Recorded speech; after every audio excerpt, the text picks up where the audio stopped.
India US की जो deal हुई थी उसका सेंटीमेंट आज खत्म होते हुए दिखा और बाजार में आया छोटा सा करेक्शन। एफआईआई ने वापसी करी इंडियन मार्केट में, लेकिन क्वेश्चन ये है कि क्या वापसी परमानेंट होगी या फिर ये भी सेंटीमेंट ड्रिवन थी। इंडिया यूएस की जो डील हुई थी 18% रेसिप्रोकल टैरिफ की, वो मिड मार्च तक साइन हो जाएगा। इसी के साथ साथ अजीत डोवाल ने मैक्रो रूबियो को धमका दिया था ये डील होने से पहले, और गोल्ड और सिल्वर के क्रैश ने वाइप्ड आउट कर दिए $1 ट्रिलियन मार्केट से। तो इन सारे टॉपिक के ऊपर एक डिटेल में डिस्कशन करेंगे और आपके कुछ क्वेश्चंस भी लेंगे जिसको देख करके मैं थोड़ा घबरा गया। मेरा नाम है अभिषेक उपाध्याय, आप देख रहे हो कॉफी थिंकर्स। शुरू करते हैं वीडियो। सबसे पहले बात करते हैं आज के मार्केट मूड इंडेक्स की, जो कि आपको एक्सट्रीम फियर जोन से फियर जोन की साइड आता हुआ दिख गया। अब इसका मतलब यह है कि जो हमारा बाजार में एक डर का माहौल था जब बजट आया था, वो माहौल शांत हुआ और उसके बाद अब फियरनेस कम हो रही है बाजार के अंदर। और इसी के साथ साथ जो आज बाजार है उसके अंदर एक ह्यूज प्रॉफिट बुकिंग देखने को मिली। अगर आप ये नोट कर रहे हो कि बाजार में 2 दिन तो चढ़ावट हुई, तीसरे दिन गिर क्यों गया, आप मेरी कल की वीडियोस जाकर के देख सकते हो। मैंने आपको वहां पे एक सिंपल चीज बोली थी कि बाजार चीजों को प्राइस इन करता है, तो कोई भी चीज ओवरनाइट सक्सेस नहीं लेकर के आती। आपको हमेशा एसआईपी अपनी लगातार करते रहने चाहिए ताकि आप 5 साल 10 साल 15 साल तक इन्वेस्टेड रहो। अगर आप ये सोच रहे हो कि जो ट्रेड डील साइन हुई है इससे एक बहुत कुछ हो जाएगा, ओवरनाइट चीजें ऊपर ही चली जाएंगी, तो बेसिकली ऐसा होता नहीं है। चाहे आप बजट की बात करोगे, बजट के अंदर जब गिरावट आई थी तो लोगों को लगा था दुनिया तबाह हो जाएगी। इंडिया यूएस की जब ट्रेड डील हुई तो लोगों को लगा भाई अब तो बाजार वापस से रिकवरी कर लेगा। इवन हमने भी कल वीडियो बनाई थी कि अब बुल रन आ चुका है, लेकिन वहां पर मैंने आपको यही चीज अच्छे से समझाई थी कि भाई साहब जब तक ग्राउंड लेवल पर कुछ नहीं होता तब तक आप ये मत सोचो कि बुल रन आएगा। देखो, बुल रन और बेयर रन एक बहुत बेसिक कॉन्सेप्ट है, इसको अगर आप समझ गए तो काम हो जाएगा। कोई भी बुल मार्केट एक दिन में नहीं आती किसी भी बेस्ट न्यूज से। सेकंड चीज, कोई भी बेयर मार्केट एक दिन से नहीं आती। अगर आप इस चैनल को पहले से फॉलो कर रहे होगे तो आपको एक चीज पता होगी, जब जीडीपी के नंबर हमारे खराब आए थे तब मैंने बोला था कि भाई मार्केट गिरनी चाहिए। अब मार्केट अगले दिन नहीं गिरती, लेकिन वहां पर भी मैंने बोला कि भाई जीडीपी के नंबर गलत आने से कल मार्केट को कोई फर्क नहीं पड़ेगा, मार्केट धीरे धीरे करके नीचे आना शुरू होगी। और वही चीज होते हुए हमें दिखी है। इसके पीछे कोई प्रिडिक्शन नहीं है, इसके पीछे कोई एनालिसिस नहीं है, ये बेसिक कॉन्सेप्ट है। अगर कोई चीज अच्छी नहीं कर रही और वो महंगी मिल रही है तो उसके प्राइस गिरेंगे। अगर कोई चीज अच्छी करने लगेगी तो धीरे धीरे करके उसके प्राइस बढ़ेंगे। ये बाजार है, ये कोई ओवरनाइट सट्टाबाजी नहीं है। तो इसके चक्कर में मत पड़ना कि भाई कल बाजार अच्छा रहा तो आज हम खुश हो गए, कल बाजार गिर गया तो हम परेशान हो जाएंगे। अदरवाइज आप परेशान होकर के एग्जिट कर जाओगे और कुछ नहीं होने वाला। एक बहुत अच्छा कोट मैंने रिसेंटली पढ़ा और मुझे बहुत प्यारा लगा, वो ये है कि अगर आप किसी चीज को उसके बुरे समय पे सपोर्ट नहीं कर सकते तो उसके अच्छे समय पे आपको रिवॉर्ड नहीं मिलेगा। एग्जांपल के तौर पे अगर आप देखते हो ये जो बड़े इन्वेस्टर्स होते हैं ये हाईली प्रॉफिटेबल कैसे हो जाते हैं, ये कभी भी कंपनीज में तब इन्वेस्ट करते हैं जब ये गिरी हुई होती हैं। एग्जांपल के तौर पे अगर राकेश झुनझुनवाला जी की बात की जाए, उन्होंने टाइटन को तब खरीदा था जब टाइटन के ऊपर किसी का भरोसा नहीं था।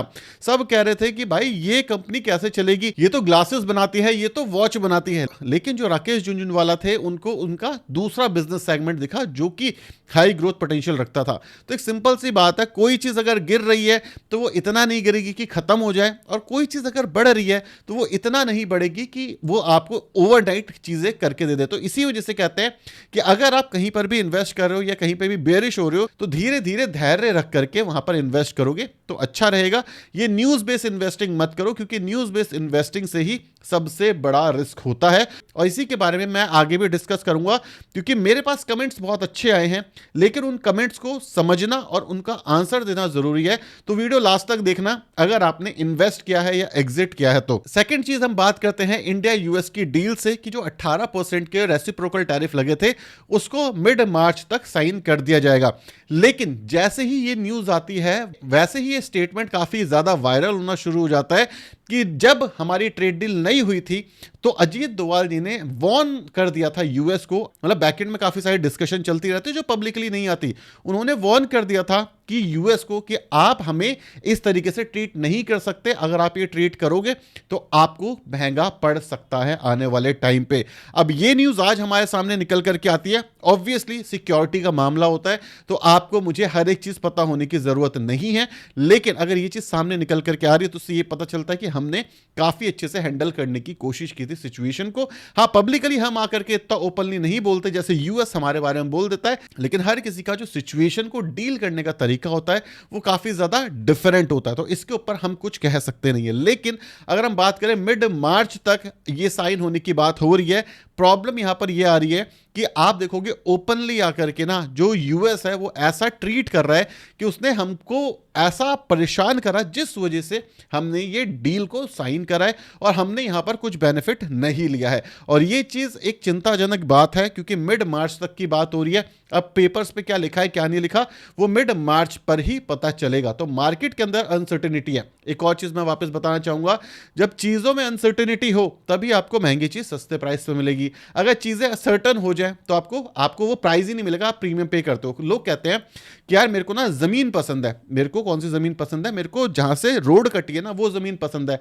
जब रोड कट गई तो वो 10 लाख की जमीन 1 करोड़ में मिलने लगती है, लेकिन जब तक रोड नहीं कटी थी तब तक वो जमीन 10 लाख की थी और उसको आप नहीं लेते। तो यही चीज आपको स्टॉक मार्केट पर्सपेक्टिव से भी समझना चाहिए कि ये स्टॉक्स वो हैं जिसके साइड से अभी हाईवे नहीं कटा है तो चीज सस्ती मिल रही है, या हाईवे कटेगा इस वजह से प्राइस बढ़ गए थे, फिर अनसर्टेनिटी है कि हाईवे नहीं कटेगा जिस वजह से प्राइस गिर गए हैं। इतना आसान होता है इसको समझना। तो अगर आप किसी भी चीज को अनसर्टेनिटी वाली सिचुएशन में लेते हो और अगर वो कंपनी अनसर्टेनिटी से निकल जाती है तो यहां पर काफी अच्छी ग्रोथ अपॉर्चुनिटी होती है। एग्जांपल एक और दे देता हूं, बजाज फाइनेंस 2020 के अंदर 700 रुपए के प्राइस पे गिर गया था, करीब 40 to 60% के आसपास का करेक्शन था जितना मैं याद कर पा रहा हूं। लोगों का भरोसा उठ गया कि भाई बजाज फाइनेंस बर्बाद हो जाएगा। बट जब कोविड की सिचुएशन खत्म हुई, आप आज जाकर के बजाज फाइनेंस को देख सकते हो। तो सिंपल सा रीजन है, बुरे टाइम में अच्छी चीज खरीदो और अच्छे टाइम में मजे करो, क्योंकि जब अच्छा टाइम आता है ना तो दुनिया उसके बारे में बात करती है, जब बुरा टाइम आता है तब आपको उसके ऊपर ट्रस्ट करना होता है। अदर देन दैट अब बात करते हैं गोल्ड और सिल्वर की, कि गोल्ड और सिल्वर ने वाइप्ड आउट कर दिया $1 ट्रिलियन मार्केट से। सो बेसिकली क्या हो रहा है इसको समझने की कोशिश करो। आपको investing.com पे आना है, इन्वेस्टिंग से भी कर सकते हो, ट्रेडिंग व्यू से भी कर सकते हो, बट ट्रेडिंग व्यू में कोई दिक्कत चल रही है। अभी मैं आपको गोल्ड का फ्यूचर दिखा रहा हूं, ठीक है। गोल्ड आप चेक कर सकते हो, नॉर्मल गोल्ड भी, फ्यूचर देखने की जरूरत नहीं है। तब आप देखो क्या हुआ यहां पर मैं आपको बार बार एक ही चीज बताता हूं, ये बार बार बताना जरूरी है ताकि अवेयरनेस आए। मैं आपको कोई बाइंग और सेलिंग रिकमेंडेशन नहीं देता क्योंकि उसका कोई सेंस भी नहीं बनता। क्यों नहीं बनता ये मैं आपको आगे बताऊंगा, क्योंकि मैं ये चीज करने से बचता हूं और मैं चाहूंगा कि आप भी ये चीज मत करना। सबसे पहली चीज आप यहां पर आरएसआई देखो, आरएसआई ऊपर आ गया, हमारा रिलेटिव स्ट्रेंथ इंडेक्स आरएसआई ऊपर था, क्रैश आएगा। उसके बाद जब क्रैश आया तो और क्रैश आ रहा है। अब लोगों को ये लग रहा है कि ये गोल्ड और सिल्वर तबाह हो जाएंगे, ठीक है। अब यहां पर देखो, जैसे मैंने बोला अच्छी चीज को उसके बुरे टाइम पे खरीदेंगे तो क्या होता है, बेनिफिट के चांसेस बन जाते हैं। अब जब यहां पर ये तबाही आई थी तो लोगों को लगा था भाई फिर तबाह हो जाएगा, फिर कुछ नहीं आएगा। फिर जब इस वाले में तबाही आई थी, इस वाले जोन में देखो, तो भी लोगों को लगा था ये तबाह हो जाएगा, कुछ नहीं हो जाएगा। और सेम चीज पुराने टाइम पे होती रही थी। सिल्वर की अगर आप डेटा की बात करोगे, सिल्वर को भी देख लेते हैं क्योंकि सिल्वर के ऊपर ही सारी की सारी पंगे चल रहे हैं ना।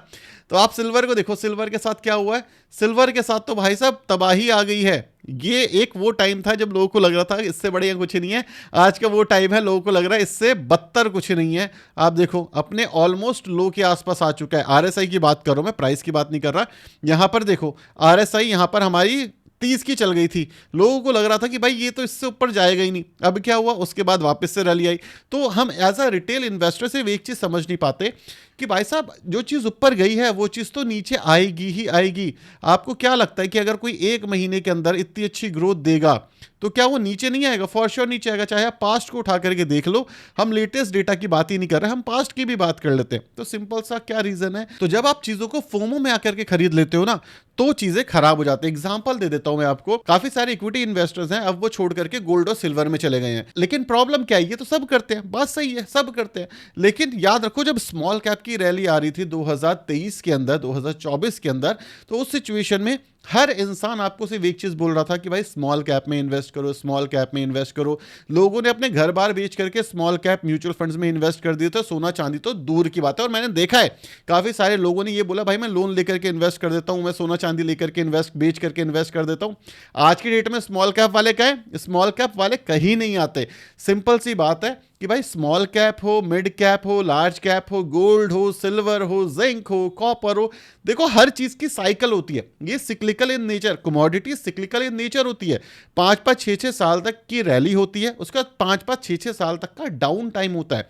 अगर आप ये नहीं समझ रहे तो आप अपने पैसों के साथ जस्टिफिकेशन नहीं कर रहे हो। जैसे 2-3 साल तक स्मॉल कैप ने रिटर्न्स बनाए, मैंने उस समय पे भी आपको कई बार बताया कि भाई स्मॉल कैप नहीं चलता 3-3 4-4 साल तक, और 20 से 30% करेक्ट हो जाता है। लोगों ने उस समय पर भी उसको नेगेटिव वे में लिया, क्योंकि सिंपल सा रीजन है, अब जब भी किसी चीज को क्रिटिसाइज करोगे तो भाई चीजें इतनी आसानी से लोगों को समझ ही नहीं आती, क्योंकि आप उनका जो बिलीफ सिस्टम है ना, आप उनके अगेंस्ट जा रहे हो। उनका बिलीफ सिस्टम लोगों ने बना दिया है कि स्मॉल कैप में ना 10 साल में रिटर्न्स बनेंगे। मैं कह रहा हूं 10 साल में बन जाएंगे, लेकिन जो 10 साल के बीच में पहले 5 साल आएंगे जहां रिटर्न्स नहीं बन रहे, क्या आपके बस के वहां पर टिक जाओ? ज्यादातर लोगों के बस की नहीं होती। और आज आप मार्केट में ये जो रोना धोना चलता रहता है, ये इसी वजह से चलता रहता है। सेम चीज लोगों ने बोल दिया कि भाई साल के एंड तक ना जाने गोल्ड और सिल्वर कहां पहुंच जाएगा। मैं कह रहा हूं साल के एंड तक पहुंच जाए, लेकिन उसके बीच में जो इस लेवल के करेक्शन है, क्या एक आम आदमी ये करेक्शन झेल सकता है? उसको एक्चुअली बेसिक रीजन पता है कि ये करेक्शंस क्यों हो रहे हैं, उसको बेसिक इक्विटी मार्केट होती क्या है ये पता है। बेसिक ही अंडरस्टैंडिंग नहीं है, आप किसी के बोलने बुलाने पे इन्वेस्ट कर रहे हो या बेच रहे हो, तो मेरे भाई आप एंड ऑफ द डे तो लॉस करने ही वाले हो। और यही चीज मुझे भी आपसे बात करनी है। काफी सारे लोगों ने काफी अप्रिशिएट किया रिसेंटली, क्या जो आपने डिस्कस करा रिसेंटली ना, वो चीजें होते हुए दिख गई। और मैंने ये करने की सोच रहा हूं कि भाई मैं इसको बेच लूं, ये खरीद लूं, इसको बेच लूं, ये खरीद लूं। मेरे भाई देखो, मैं आपको एक सिंपल सी चीज बताता हूं, प्यारी सी चीज बताता हूं, कोई आपको ये ओपनली आकर के नहीं बताएगा। वो क्या है? वो ये है कि अगर आप कोई चीज नहीं जानते तो आप वो चीज मत खरीदो, किसी के बोलने पे मत खरीदो। आपसे ज्यादा लॉस कोई दूसरा इंसान नहीं करेगा। एग्जाम्पल के तौर पे आपको बताता हूं मैं, कई बार ना लोग ये कहते हैं यार आपने बोला था स्मॉल कैप बेच दो, अभी आप कह रहे हो स्मॉल कैप खरीद लो। ये नॉर्मल कमेंट है, आपको हर यूट्यूब के नीचे मिलेगा, हर वीडियो के नीचे मिलेगा। बताओ क्यों? इसके वजह का सिंपल रीजन है, आज मार्केट कंडीशंस अच्छी हैं, आज हम खरीदेंगे, कल मार्केट कंडीशन खराब हो जाएगी, उस दिन हम बेच देंगे। ये हमारा नॉर्मल कॉन्सेप्ट है। क्यों कॉन्सेप्ट है? ये हमारी स्ट्रेटजी है, हर यूट्यूबर्स की या हर किसी की। यूट्यूबर तो बात ही नहीं है, यूट्यूबर कौन है? आप लोग ही हो जो कैमरे के सामने बैठे हो। मैं भी एक टाइम पे आपकी तरह एक दर्शक था, मेरे को ये चीजें समझ आने लग गई, मैंने अपना एक्सपीरियंस शेयर करना शुरू किया, तो मैं भी आप में से ही एक हूं, कोई ऐसा नहीं है। इवन एक्सपर्ट भी हम में से ही एक होते हैं, वो कोई दूसरे दुनिया से नहीं आते हैं। तो आप जब तक उनसे पर्सनल लेवल पर कनेक्ट नहीं करोगे, आप 10 मिनट 12 मिनट 15 मिनट की वीडियो में एक पर्सपेक्टिव सुन सकते हो, राइट? लेकिन 12 से 15 मिनट की वीडियो में इन्वेस्टिंग स्ट्रेटजीज डिस्कस नहीं होती हैं। लोग तो ये भी कहते हैं कि आप 15 मिनट की वीडियो क्यों बनाते हो, आप तो 1-1 मिनट की रील बना दिया करो। अरे भाई 1 मिनट की रील में मैं आपको ये जो कॉन्सेप्ट है ये कैसे समझाऊंगा? नहीं समझा सकते, ठीक है। 15 मिनट की वीडियो में भी ये कॉन्सेप्ट नहीं समझा सकते, क्योंकि स्टॉक मार्केट ऐसा नहीं है कि भाई ये हो गया तो ऐसा हो जाएगा, ऐसा ऐसा हो गया तो ये हो जाएगा। इसका कोई सेंस ही नहीं है। तो अगर आपको किसी एसेट क्लास पे भरोसा नहीं है, जब तक आप खुद उस एसेट क्लास को नहीं समझते, अगर आपका एडवाइजर भी कहता है ना कि भाई ये एसेट क्लास में इन्वेस्ट कर दो, सबसे पहले आपको एडवाइजर से पूछना चाहिए, पहले तू मुझे इस एसेट क्लास की डिटेल्स बता, क्यों जाएगा, किस लिए जाएगा, क्या रीजंस हो सकते हैं, इसने बेच दिया तो क्या होगा, उसने बेच दिया तो क्या होगा, इसकी लॉन्जेविटी कितनी है, लॉन्ग टर्म विजन कैसा है, शॉर्ट टर्म विजन कैसा है। ये 100 क्वेश्चन आपको उस एडवाइजर से पूछने चाहिए जिसको आप पैसे दे रहे हो, ठीक है। या फिर आपको ये सारे क्वेश्चन खुद इन्वेस्ट करते हुए देखने चाहिए। अदरवाइज अगर आप ये नहीं कर सकते, चाहे मैं हूं या दुनिया में कोई भी, किसी को भी आप सुनते हो, किसी को भी, आपको सिंपली अपनी म्यूचुअल फंड खरीदते रहो और उसमें इन्वेस्ट करते रहो, एसआईपी करते रहो, और कुछ करने की जरूरत नहीं। मैं कह रहा हूं सुनना ही बंद कर दो, किसी को इस चैनल को भी सुनना बंद कर दो अगर आपको डाउट लगता है तो। लेकिन यार किसी के कहने पर इन्वेस्ट मत करो, क्योंकि मैंने जब 2024 में क्रैश आया था ना, मेरे को 100 लोग आकर के बोलते थे कि भाई आप तो सही थे, आपका स्मॉल कैप का एग्जिट का प्लान अच्छा था। लेकिन जब मैं वहां से एग्जिट कर रहा था तो वही 100 लोग थे जो ये कह रहे थे कि भाई आप तो गलत कर रहे हो, ये चीज़ ऐसे नहीं हो सकती, आप तो ऐसा कर रहे हो। और आज वही लोग कहते हैं सही हो गया।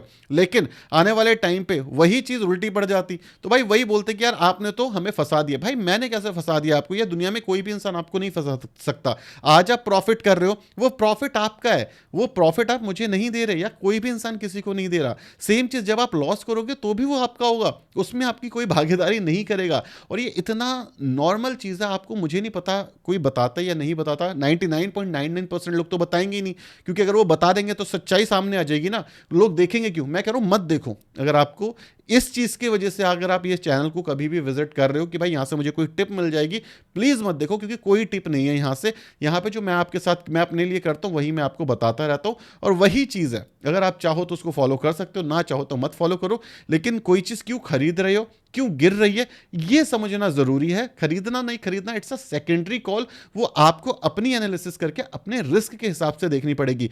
आज कल मेरे को करीब 15 से 20 50 मैसेज तक आए हैं कि यार मैंने डिक्सन लिया, इतने का था, आज इतने का हो गया, मुझे 10-20 हज़ार का प्रॉफिट हो गया। कुछ कह रहे मैंने गोल्ड और सिल्वर लिया, मेरे को प्रॉफिट हो गया। कुछ कह रहे मैंने गोल्ड और सिल्वर को बेच करके बीएससी खरीदा, मुझे प्रॉफिट हो गया।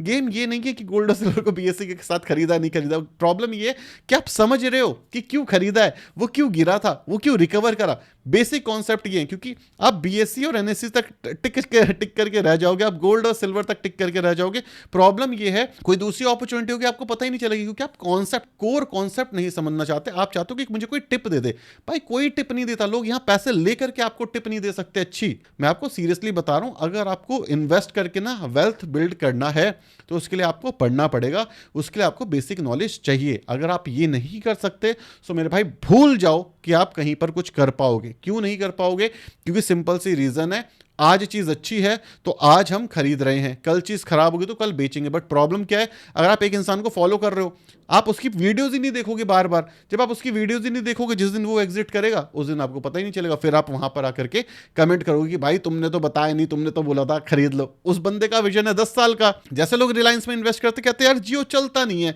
अरे मेरे भाई, जो रिलायंस का मालिक है उसने 10 साल का बिजनेस प्लान सोचा हुआ है। आप आज इन्वेस्ट करके 2 महीने बाद कह रहे हो कि चलता नहीं है, तो बिजनेस प्लान के साथ आप अलाइन नहीं हो ना। उसमें अंबानी की गलती है। आपने अंबानी से पूछ के थोड़ी ना इन्वेस्ट किया था कि भाई कल से चलेगा। अंबानी को भी नहीं पता उसका स्टॉक कल चलेगा नहीं चलेगा, तो दुनिया में किसी और को कैसे पता हो सकता है। तो अगर आप इन्वेस्ट करना चाहते हो तो बेसिक कोर कॉन्सेप्ट सीखो मेरे भाई।